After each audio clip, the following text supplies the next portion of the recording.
Good morning, everyone.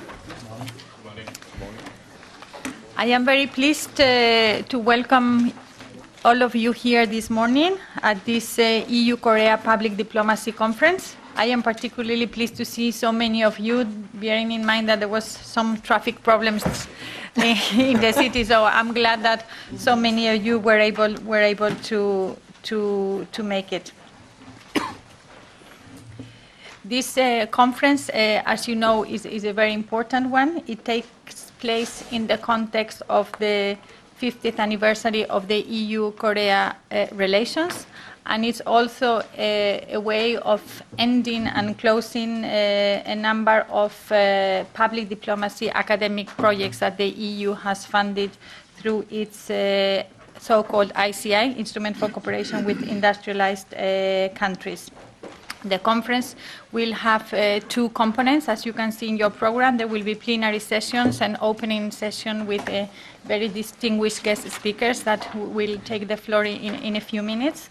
There will be workshops, and there will be also a plenary session at the end to look at the future of EU-Korea relations with a number of panelists. After that, at the end of the day, you were all kindly invited to participate at a reception that will take place in the Berlaymont, and all the details are in your program. I hope you will enjoy this conference. I hope you will find all these presentations very, very useful and enrich the dialogue that the EU already has with Korea. And without further ado, I'm going to give the floor to Mr. Jong-Hoon Kim, former Minister of Trade of Korea, and notably Minister for Trade at the time the free trade agreement was concluded with the EU. Mr. Kim, the floor is yours. Thank you. Thank you, Laura, for your kind introduction. Good morning, everyone. Bonjour tout le monde. Guten Morgen alle zusammen. Buenos dias. Buongiorno. Well, Ms. Helga Schmidt, Laura, and my particular recognition for Anna Rosbacher. I met her several times in Seoul when she visited Korea. Distinguished guests and ladies and gentlemen, I would like to start by expressing my sincere gratitude to the European Commission for organizing this conference. And it is a very delightful opportunity for me, as so many memories come back to me. It is here, as Laura said, that I had the candid talks with my European Union counterparts at the final stage of negotiations for free trade agreement. And it is here also that I put my signature at the historic agreement in October 2010. And this conference is indeed timely also, since it is taking place along with the 50th anniversary celebration of our diplomatic ties. Well, as you know well, states in the global village keep working cross-border to realize common good of the peoples, and such endeavors will be facilitated when the fundamental values and visions for the future are widely shared and upheld by members of civic societies. And this conference, which is the fruit of 2 years' research and hard work, is indeed a great importance. And I would like to thank the eminent institutions here: the Leuven Center for Global Governance Studies, International Security Information Service, and the EU-Korea Institute at the Free University of Brussels for taking part in this important initiative. I believe outreach and interaction are indispensable ways for policymakers to communicate with policy consumers. I highly appreciate programs and activities that European Union has been carrying out in Korea involving universities and institutions, in which not only government officials and researchers of institutions, but also experts, and very often times students are invited. And thanks to such activities, the bilateral cooperation has widened into various policy areas, and participation by civic society has also grown. Today here in Brussels also, I am pleased to see many policymakers and leading experts from academia with us. With the participation and contribution of all of you, I am confident that this conference will serve to deepen the level of mutual awareness and understanding between Korea and the European Union, strengthen cooperation in key areas of common interest, and maximize the potential that we share. Both Korea and EU member states have achieved great economic development and prosperity. For Korea in the wake of the Korean War, and all the member states of the European Union in the wake of Second World War. The success story of Korean economy and Europe's integration process are indeed remarkable, and they have been greatly acclaimed in the international community. And these great advances made possible the development of a very strong bilateral economic relationship between Korea and the European Union. The bilateral trade volume has increased fourfold in the last 10 years, reaching almost 100 billion in US dollars last year. Korea and the European Union have successfully concluded two important agreements to upgrade the existing relationship into a strategic partnership for the future. One is the Korea-EU Framework Agreement signed in May 2010, and the other is Korea-EU Free Trade Agreement, which came into effect provisionally in July 2011. The Framework Agreement strengthened bilateral cooperation on a wide spectrum of issues such as non-proliferation, terrorism, climate change, development aid, research and innovation, cultural exchanges also, and etc. Here I cannot miss mentioning about the very famous horse riding dancing of a Korean singer, Psy, which European youngsters enjoy very much nowadays. And I particularly would like to mention that that area, Gangnam, is my constituency. Yeah. Although I'm very poor, still at the dancing that horse dance. Well, I'm very pleased to see that both sides share the view that we are on the right track in implementing the free trade agreement. For the European Union, it is easy to see that this is the case. Last year, European Union experienced a trade surplus vis-à-vis Korea for the first time since 1998. On the other hand, the overall bilateral trade figures from Korea's perspective do not seem to support the same positive evaluation because Korea's export to the European Union during the first 18 months of the free trade agreement have unfortunately decreased by 10.3%.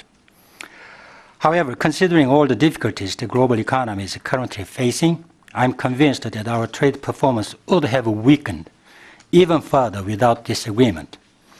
And further, if I look at those Korean products that enjoy preferential treatment under the agreement, Korean exports have actually increased by 6.8%. I remember the day in 2011 when the agreement was provisionally applied. On that day, I told Korean and European business leaders gathered in Seoul that from then on, they would be the main actors for its successful achievement. And I'm very glad to say to you that the utilization rate of this agreement increases continuously, which demonstrates that the agreement is working. Well, it is worthy of note that Korea and the EU embrace shared values and a common vision. We share the values of democracy, the market economy, and the protection of human rights. We nurture a common vision for eradicating poverty, enhancing prosperity, and promoting peace and stability in the world. With the shared values and visions which the two sides have advocated, it is only natural that Korea and the European Union should accept each other as important partners. Truly, when the two sides meet in various forums nowadays, they not only tackle bilateral issues, but also address various regional and global ones. Ladies and gentlemen, as you know well, 10 days ago, North Korea provoked once again the world by its third nuclear test, violating the United Nations Security Council resolutions. The new leadership of the Republic of Korea has made it very clear that ROK will never tolerate a nuclear North Korea, which is a serious threat to peace and security, not only of the Korean Peninsula, but in the region and of the world. I would like to take this opportunity to stress that Korea is highly appreciative for the support of the whole of the European Union in condemning North Korea's flagrant provocations, and for the EU's having taken a timely decision today, earlier this week, to step up sanctions against North Korea. My country is determined to ensure a complete, verifiable, and irreversible denuclearization of North Korea based on strong military deterrence, first of all, and in watertight cooperation with peace-loving countries. I thank again the European Union and its member states for standing firm with the Republic of Korea. I would like to conclude, ladies and gentlemen, by saying that Korea and the European Union have become indispensable partners on the journey of pursuing common goals with a shared vision over the last 50 years. One may say that there are in many ways big differences between Korea and the European Union. Nevertheless, we have successfully built strong bridges for economic and political cooperation. Looking at the current status of relations, I am sure that the next 50 years will witness the development of an even stronger partnership between us, and I believe that this relationship will further contribute to growth and prosperity, not only for Korea and the European Union, but indeed for the rest of the world as well. Thank you for your attention. Thanks.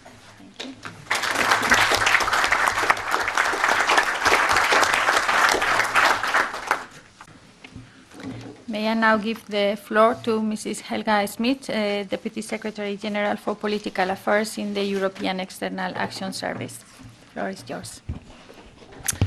Thank you very much. Good morning to everyone. And unfortunately, I'm not able to greet you in your own language, but I can convey best regards from High Representative Ashton, who remembers very fondly the time she worked together with you in what was ended in a very successful conclusion of the negotiations of the EU-Korea Free Trade Agreement, the most ambitious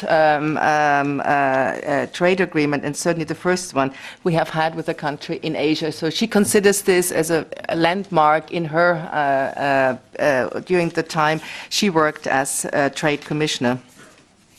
But we are here today to launch the celebrations for the anniversary of 50 years of diplomatic relations between the EU and Korea. And I would very much also like this opportunity to thank the ambassador, not only for the excellent cooperation we enjoy with him and his embassy, but also for having gone through all the work to set up actually the celebration events that we will that we are actually launching today and this morning. There is one then more good reason to celebrate our relations, because I think what we have achieved between the EU and Korea in the last years goes way beyond the traditional relations we have enjoyed in trade and economy. And it's true that we have somehow become strategic partners. It's a strategic partnership from what started out as distant traders, if I may put it that way. We have made tremendous headway, and if you actually compare a little bit developments of the EU and Korea, there are many parallels. We have both been focusing very much on our own security and, of course, prosperity during the times of the Cold War. We have both grown into global economic powerhouses, and we have also come now, both of us, to match economic power with political clout. And I would go further. I would say that we are both very important promoters of global governance and security worldwide. And I think this is certainly where I have very much enjoyed working very closely together with my Korean interlocutors in the last 2 years with increasing enthusiasm, if I may say so, because this cooperation is delivering concrete results. And of course, the economic part of our relationship is a very important one. And you mentioned the pillars, so to say, of our strategic partnership, the framework agreement and the FTA. But I would like to focus in my introductory remarks on the political and security side, which has been, as I said, developing in the last 2 or 3 years. And let me also underline that this relationship is so important for us because we see Korea as not only a valued, a capable, but also a very like-minded partner. Our relations are founded on shared values, common interests, and a determination to work together to promote them worldwide. Korea is a vibrant democracy based on the rule of law. You have shown strong leadership on human rights issues in Asia, and this is also very important for us, you're a very strong supporter of multilateralism, and this is very much what we believe in the European Union. Our own security strategy is focused on the promotion of effective multilateralism. And I think this is reflected very much also in your successful hosting of a series of important international events which are dealing with critical or the critical global challenges we're all facing at this stage. The G20, the High-Level Forum on Aid Effectiveness, and recently the Nuclear Security Summit. You have stepped up your development assistance and you have joined the OECD Development Assistance Committee, and you're increasingly active in peacekeeping missions around the world. All this very much proves that Korea is absolutely determined to assume greater global responsibilities. And, of course, last but not least, you are now in the Security Council for the next 2 years, which is one more reason to work together more closely to join efforts on all the relevant issues. We live in a world where political clout is increasingly connected with economic success. And, of course, in that respect also, Korea is a very preferential partner for us. You have had the highest annual GDP growth of any OECD country for many years now, and you're also a front runner, if I may put it that way, when it comes to green growth policies, by aiming to lift investments, in particular when it comes to research and development, up to 5% of your GDP by 2015. You've mentioned some of the biggest challenges I think we're all facing at this stage, which is North Korea. The recent provocation, and I very much agree with you, this is the only way how to describe it. The recent provocation is directly threatening peace and security, not only in the region, but I think this is a threat for all of us. And this is why we are with you in solidarity, and you have seen the declaration we have been doing on behalf of 27 countries only this week during the Foreign Affairs Council that was chaired by High Representative Ashton. If I just may recall what we said at that stage, we say that we call upon the DPRK to re-engage constructively with the international community in order to work towards lasting peace and security in a nuclear-free Korean peninsula, as this is the best means to secure a more prosperous and stable future for the DPRK.